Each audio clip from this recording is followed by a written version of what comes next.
Nous mettons fin à votre contrat avec effet immédiat. La sécurité vous accompagnera jusqu'à la sortie, dit le fils du PDG, lors de son premier jour, sans même lever les yeux. J'ai remis mon badge calmement. Je veux faire les choses correctement. Dites à votre père que la réunion du conseil d'administration dans 4 heures devrait être intéressante. Il n'avait aucune idée que je possédais 67% de l'entreprise. Nous mettons fin à votre contrat avec effet immédiat. La sécurité vous accompagnera jusqu'à la sortie, dit-il sans même lever les yeux de son tout. Nouveau MacBook Pro, fourni par l'entreprise. Encore à mi-chemin de là. Configuration de son profil LinkedIn pour la première fois, le fils du PDG. Premier jour, première heure, et moi, viré. Pas de poignée de main, pas d'explication, juste une jeune représentante des RH tremblante, debout derrière. Lui, comme si elle regardait quelqu'un désamorcer une bombe avec un couteau à beurre. Je suis Andy Henderson, 58 ans, et j'avais déjà vu ce genre d'arrogance. Dans la marine, nous appelions ça le syndrome de l'enfant gâté, des gamins qui pensaient que le grade venait avec leur nom de famille, au lieu de le gagner par la sueur. Et des années à se salir les mains. Mais c'était différent. Ce n'était pas un jeune midshipman gâté en croisière d'entraînement. C'était mon entreprise. Enfin, techniquement parlant, l'encre de son dossier d'intégration était encore fraîche, et il jouait déjà les bourreaux. Christopher Morrison avait les cheveux blonds coiffés comme s'il sortait d'une séance photo. Pour un magazine Forbes, son diplôme de MBA de Harvard probablement encore en route, et sa confiance gonflée comme un ballon de parade à la parade de Thanksgiving de Macy's. Il ne posait pas de questions. Il ne clignait même pas des yeux, lisant simplement l'avis de licenciement sur son iPad, mot pour mot, comme s'il commandait un café chez Starbucks. On sentait que quelqu'un l'avait briefé. Probablement son père ou un consultant trop cher qui lui avait appris à perturber les hiérarchies traditionnelles et à moderniser les structures de leadership héritées. Le genre de salade d'école de commerce qui sonne impressionnante dans les présentations PowerPoint, mais s'effondre desquelles touche la réalité des politiques d'entreprise. Je n'ai pas bronché ni argumenté. Je me suis levé. Lentement, ajusté ma veste, le même blazer bleu marine que j'avais porté au réunion du conseil d'administration pendant les 15 dernières années.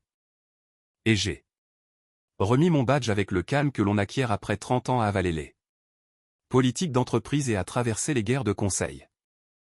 Le badge me semblait plus léger qu'il n'aurait dû l'être. C'est amusant de voir comment un morceau de plastique et de métal peut porter tant de poids, jusqu'au moment où vous le lâchez. Il pensait qu'il me virait.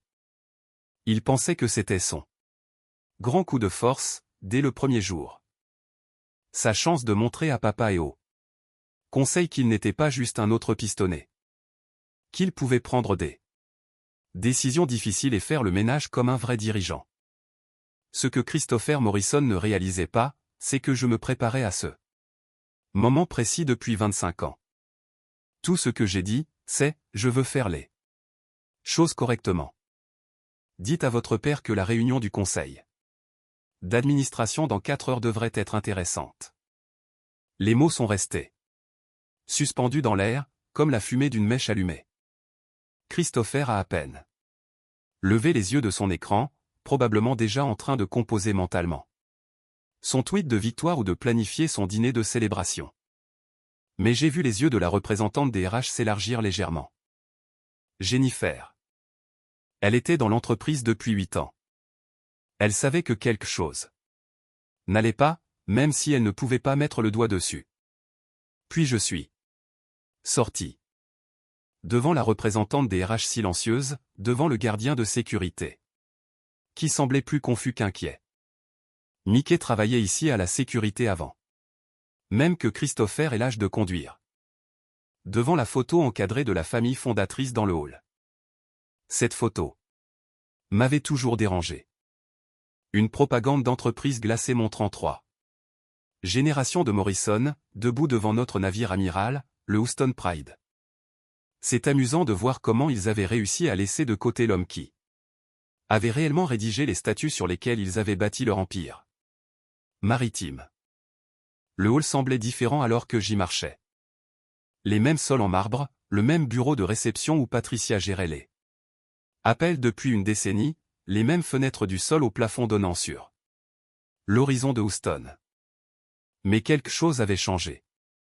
C'était peut-être juste moi, mais l'air était chargé, comme le moment avant un orage, quand on peut goûter l'électricité. Et, pendant que je vous ai ici, si cela ressemble déjà au genre de chaos d'entreprise qui vous fait bouillir le sang, faites-moi une faveur. Appuyez sur ce bouton d'abonnement et aimez. Non pas que je m'en dis. J'ai été viré de bureau plus sympa que celui-ci. Mais parce que cela aide vraiment. L'équipe a continué à découvrir ces histoires et à exposer ce qui se passe réellement derrière ces portes en verre et ces tables de conférence en acajou. Vous seriez surpris de voir à quel point la personne licenciée est souvent celle qui détient toutes les cartes. Croyez-moi, cette histoire ne fait que commencer. Maintenant, retour à notre chute programmée. 4 heures. C'est le temps que Christopher a eu entre son premier licenciement et son premier désastre juridique. Pendant ce temps, j'imagine qu'il a célébré. Peut-être appelé sa petite amie pour se vanter de ses prouesses exécutives. Peut-être poster un selfie de victoire dans son bureau d'angle, mon ancien bureau, si l'on est précis sur l'immobilier. Celui avec la vue sur Buffalo Bayou et la photo encadrée de l'USS Enterprise, un petit rappel d'où vient le vrai leadership. Peut-être a-t-il rédigé un petit post LinkedIn suffisant, sur le leadership audacieux et la prise de décision difficile dès le premier jour. Il avait probablement déjà les hashtags en file d'attente. Leadership. Nouveau chapitre. Disruptor, innovation, ou n'importe quel mot à la mode que son consultant marque personnelle lui avait dit de saupoudrer dans sa persona professionnelle. Comme un assaisonnement sur des sushis trop chers. Mais pendant que Christopher Morrison sirotait probablement du champagne au bar des cadres et mesurait les fenêtres pour de nouveaux rideaux, j'étais à 15 minutes de là, au bureau de mon avocat, déposant des documents qui se trouvaient dans un coffre-fort inifugé. Depuis près de 2 décennies. Le dossier du conseil avait déjà été envoyé par coursier. Livraison express. Signature exigée, à chaque membre du conseil, investisseur et conseiller juridique lié à Henderson Maritime Holdings. Clause 23B, intitulée simplement déclencheur de suspension d'autorité exécutive d'urgence, enfoui dans l'accord d'actionnaire original comme une mine terrestre sur laquelle personne ne s'attendait à marcher. Écrit par moi-même, révisé par les services juridiques, signé par chaque investisseur qui s'est un jour dit, mais que se passe-t-il si la direction devient complètement incontrôlable?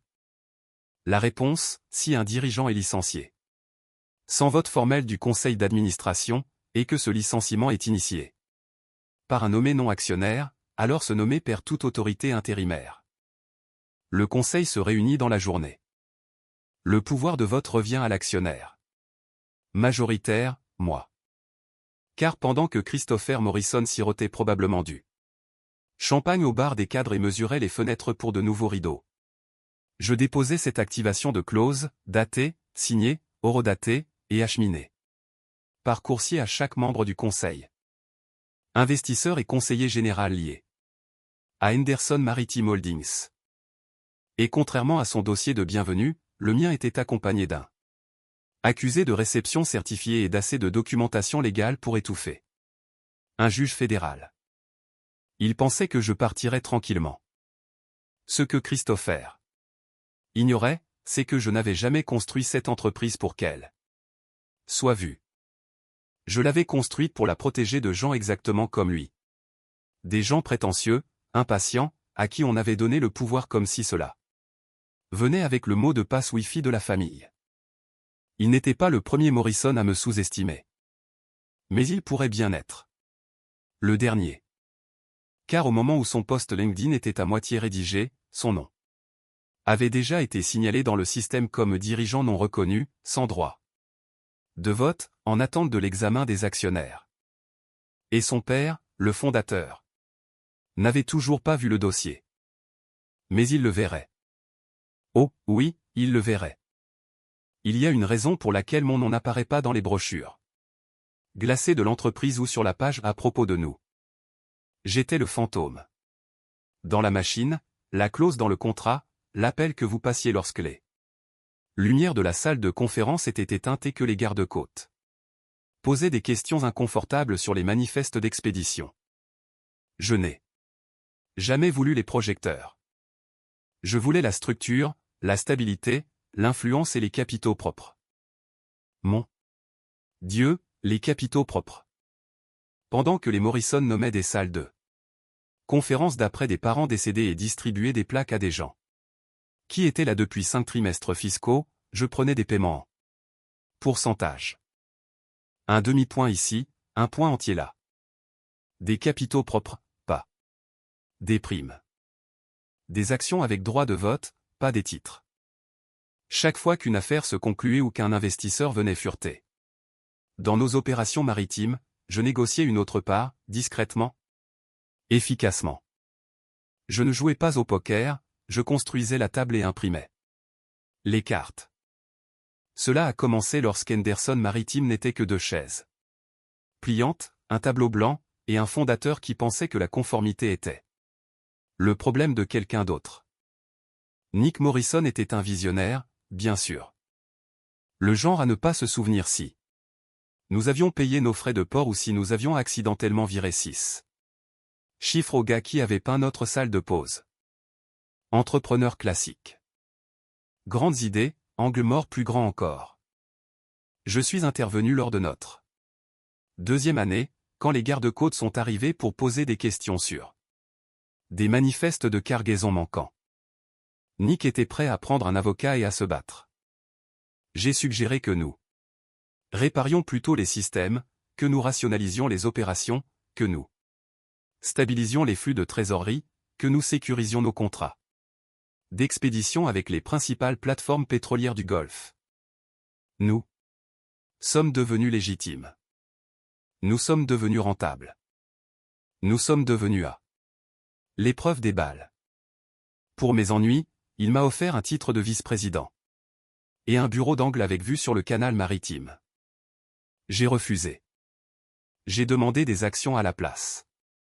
Vous préférez posséder le plafond que de vous asseoir dessous, a-t-il plaisanté en allumant l'un de ses cigares cubains. Qu'il aimait tant. Exactement, ai-je dit.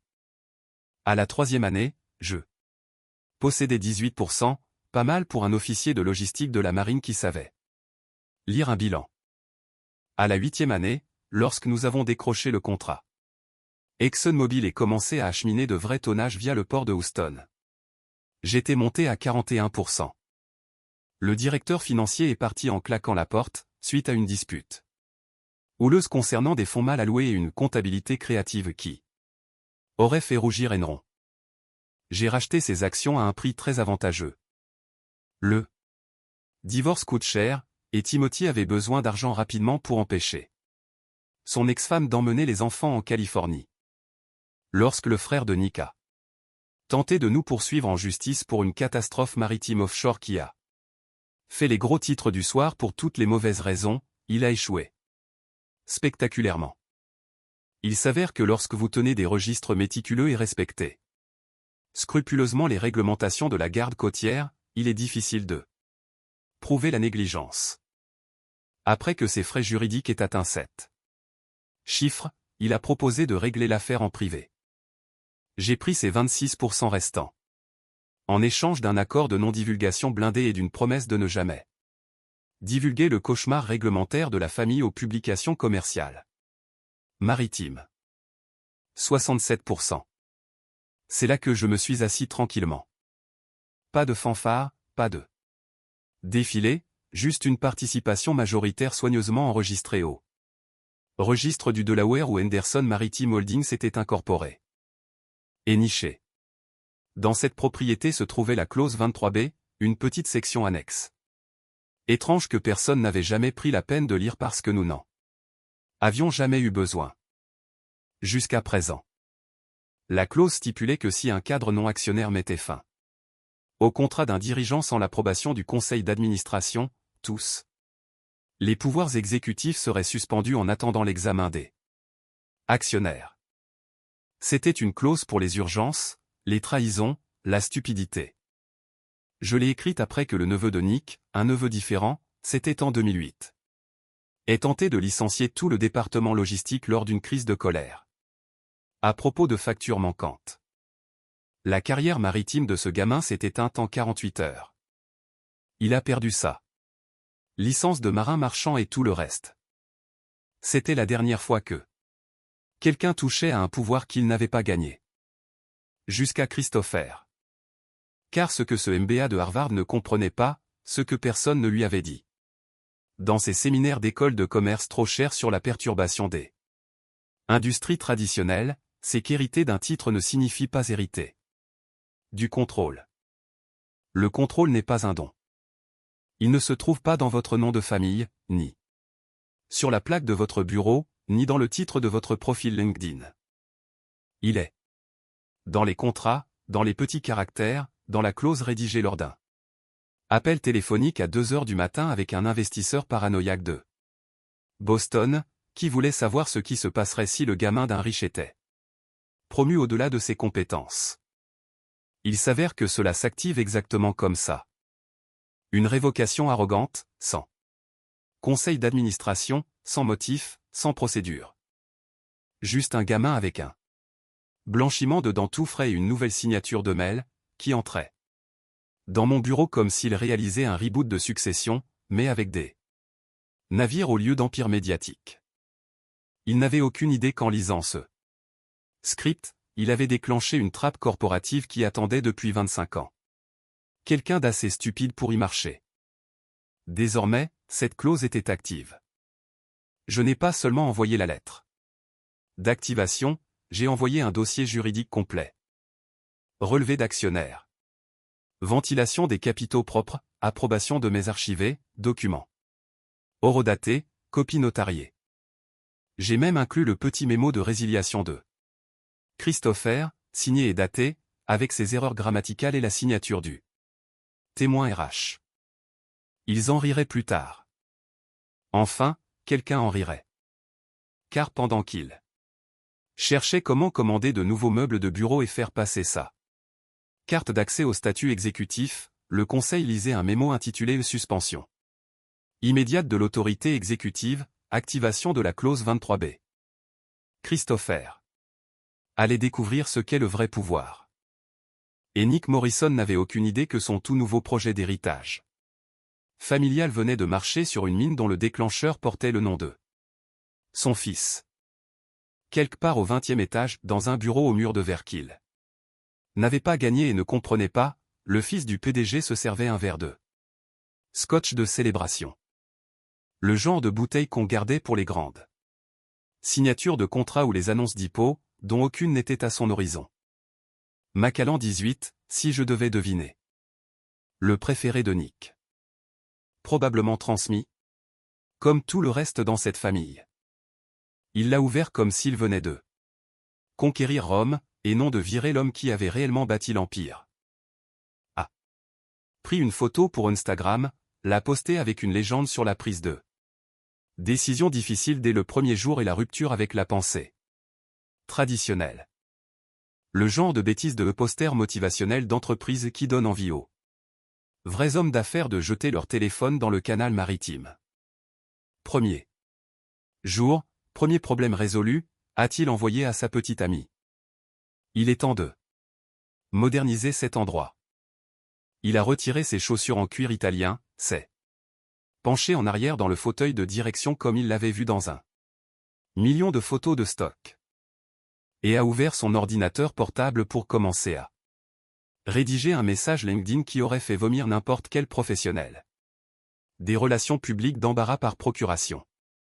Quelque chose sur la prise de décisions audacieuses pour l'innovation à long terme et l'intégration de la logistique maritime dans l'ère numérique. Il s'est arrêté à mi-parcours de la saisie, le leadership est action, pas tradition. Ignorant qu'il était sur le point de perdre les deux. Pendant ce temps, à travers Houston, métaphoriquement et littéralement, les membres du conseil. Ouvrez un tout autre genre de colis. Un colis scellé dans une enveloppe FedEx ignifuge, estampillé et confidentiel. Activation de la clause 23B. Le coursier était arrivé 15 minutes plus tôt.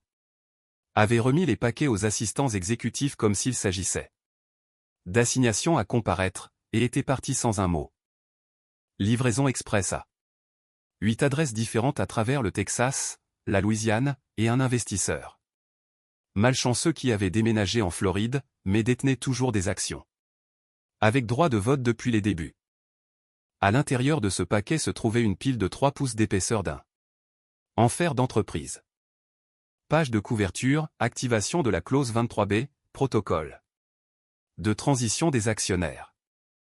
Sous-titre, demande de réunion d'urgence du Conseil d'administration en vertu de l'article 8.4 des statuts. 6 juin, 1. Lettre de déclenchement signée, datée de ce matin-là, horodatée à 7h03, d. heure avant que je ne sois licencié. J'avais préparé ces documents dès que j'ai appris que Nick allait faire entrer Christopher en tant que responsable de l'innovation. Appelez cela une formation. De la marine, de la paranoïa, ou 30 ans à voir des enfants gâtés s'effondrer. Échouer dans le monde de l'entreprise américaine. Je l'ai vu venir à des milles nautiques.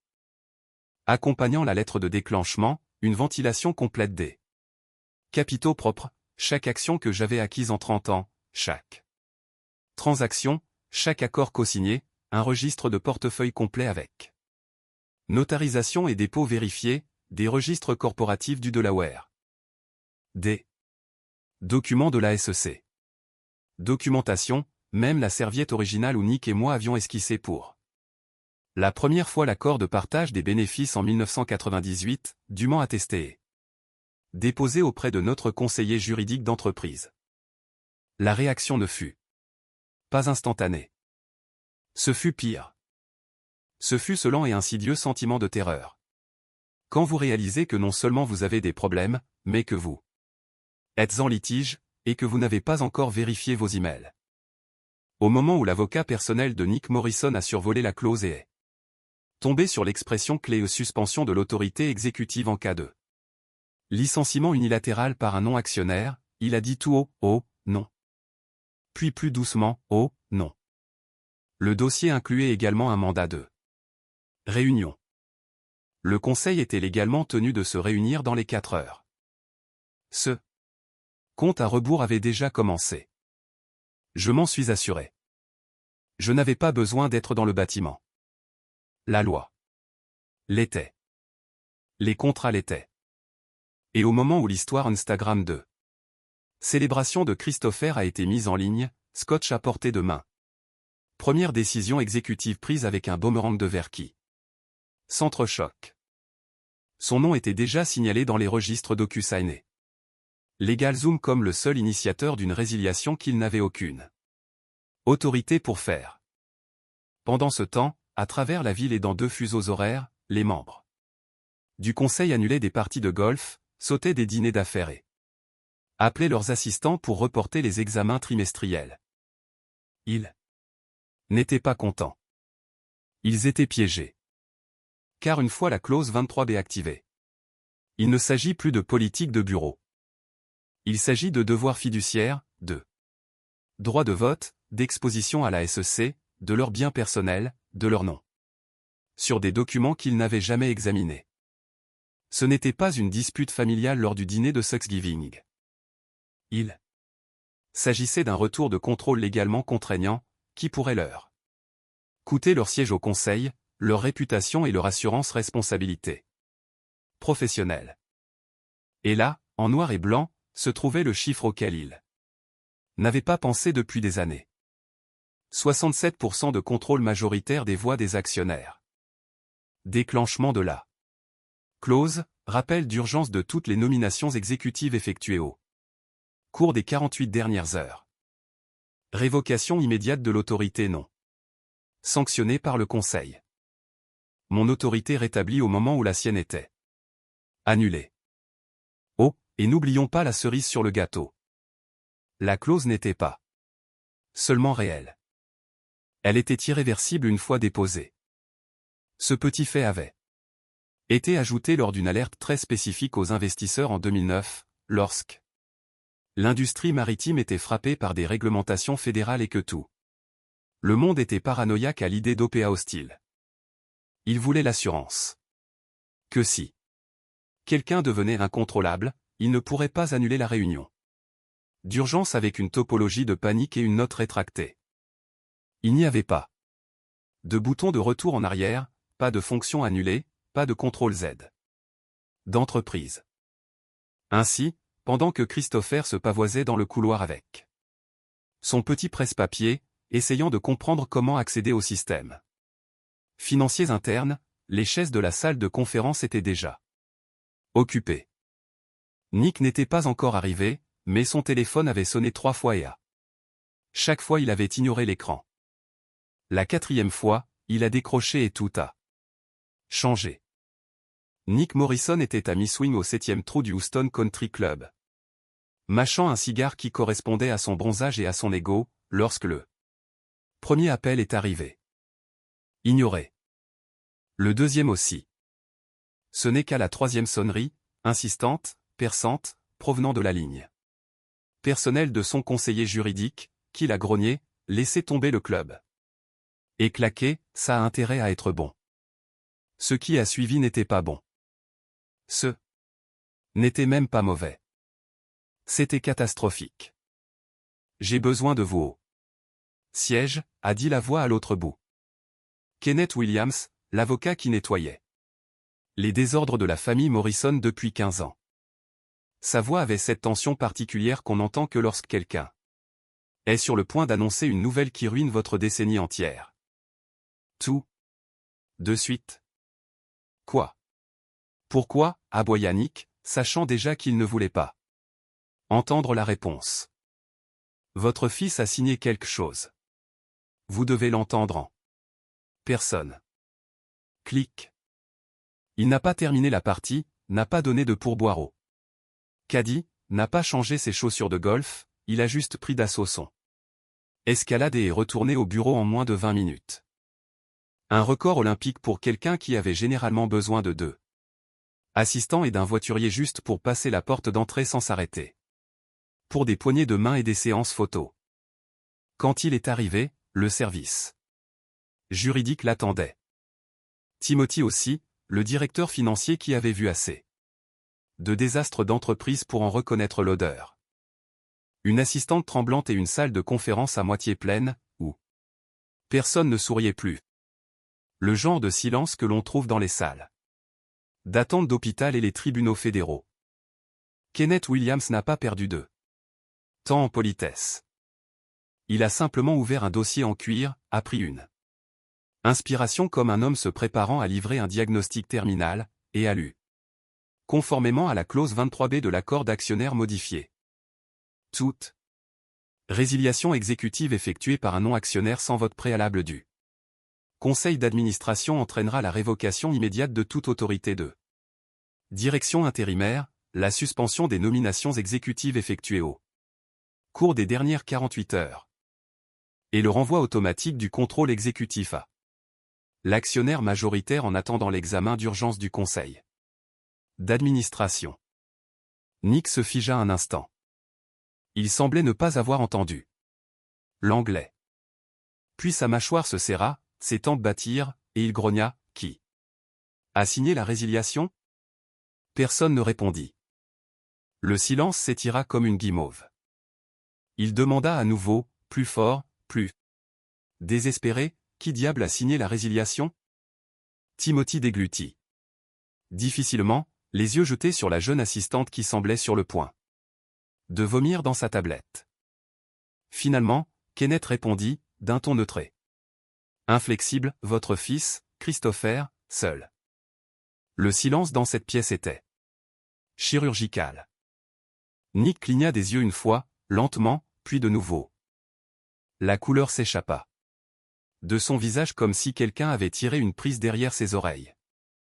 20 ans à bâtir cette entreprise, à transformer Henderson Maritime d'une opération à 2 bateaux en une puissance du Gulf Coast, et son propre fils venait de là.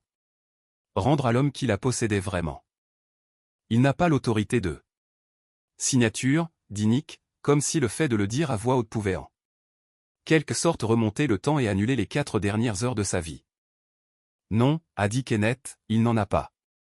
Il n'en a jamais eu. Il a été nommé directeur de l'innovation par vous, ratifié par le Conseil, et il ne détient aucune action. Son autorité est entièrement dérivée, ce qui signifie qu'en vertu de la clause 23b, sa résiliation unilatérale d'un poste de dirigeant est invalide et illégale. Nick s'est assis lourdement, comme si la chaise l'avait frappé.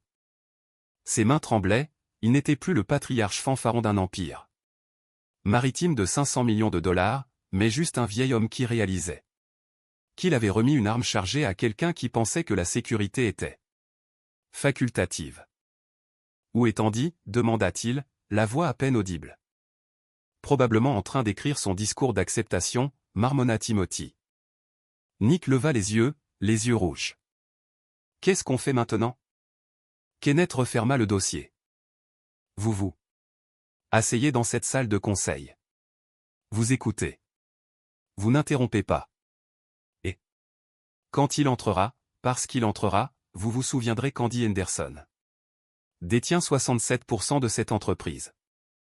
Que Dieu nous aide tous, dit Nick. Principalement à lui-même. À exactement 14h59, la poignée de la porte de la salle de conférence tourna, lentement, délibérément. On sentait la tension monter dans la pièce, comme un fil sous tension. Personne ne parlait. Même Christopher, qui avait été convoqué de sa fête au bureau, arrêta de faire défiler son téléphone. J'entrai à 15h pile.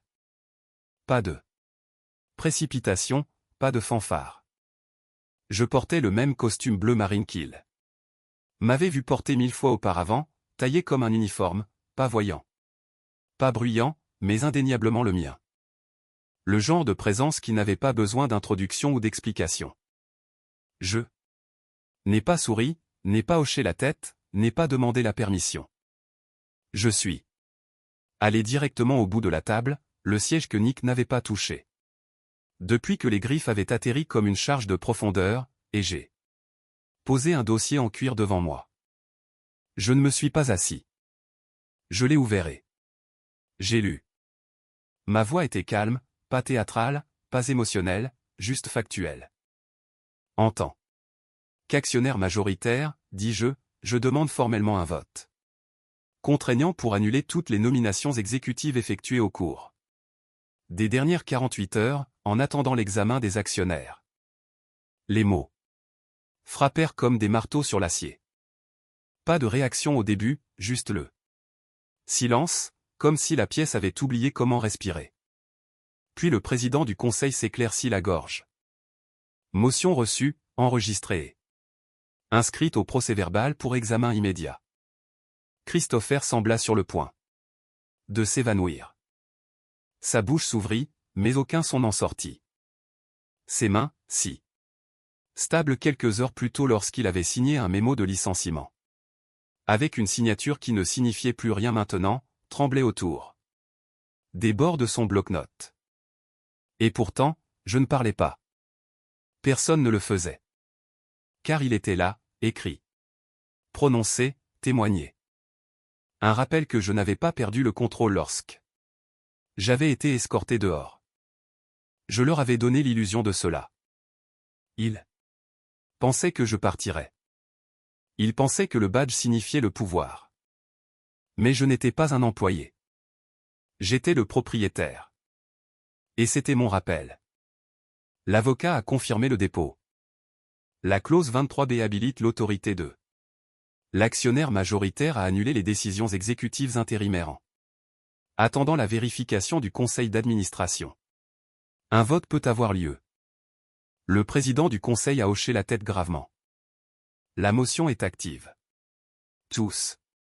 En faveur de la révocation de la nomination de Christopher Morrison en tant que directeur de l'innovation ? 8 mains se sont levées. Aucune hésitation. Aucune discussion nécessaire. La motion est adoptée à l'unanimité. Le visage de Christopher devint blanc comme du papier d'imprimante. Attendez, vous ne pouvez. Pas simplement. Sécurité, dis-je tranquillement. Pas fort. Pas théâtral. Juste un fait. 2 gardes apparurent à la porte comme s'ils attendaient en coulisses. Mickey, le même gars qui m'avait escorté ce matin-là, me fit un petit signe de tête. Respect professionnel entre hommes de métier. Christopher Morrison, dit Mickey. Gentiment.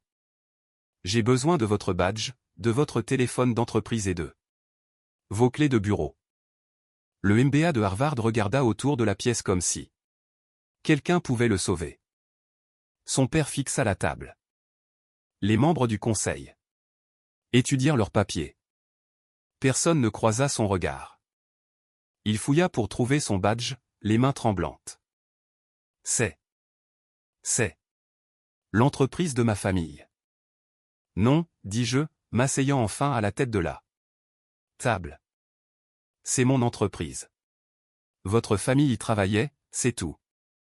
Le lendemain matin, je suis entré chez Henderson Maritime Holdings en tant que président exécutif. Le même bâtiment, le même horizon de Houston parlait. Fenêtre, mais tout avait changé. L'entreprise était de retour à sa place, entre les mains de quelqu'un qui comprenait que le pouvoir ne s'hérite pas. Il se gagne, un contrat à la fois. Une décision intelligente à la fois, une clause soigneusement rédigée à la fois. Le LinkedIn de Christopher est devenu sombre en 48 heures. Certaines leçons ne s'apprennent qu'une seule fois. Quant à moi, j'avais du travail à faire. Des navires à déplacer, des contrats à honorer, et une entreprise à diriger de la bonne manière. Merci d'être resté jusqu'à la fin de cette histoire. Appuyez sur le bouton d'abonnement si vous voulez voir plus de récits sur ce qui se passe lorsque la préparation rencontre l'opportunité. Croyez-moi, il y en a beaucoup d'autres d'où celle-ci vient.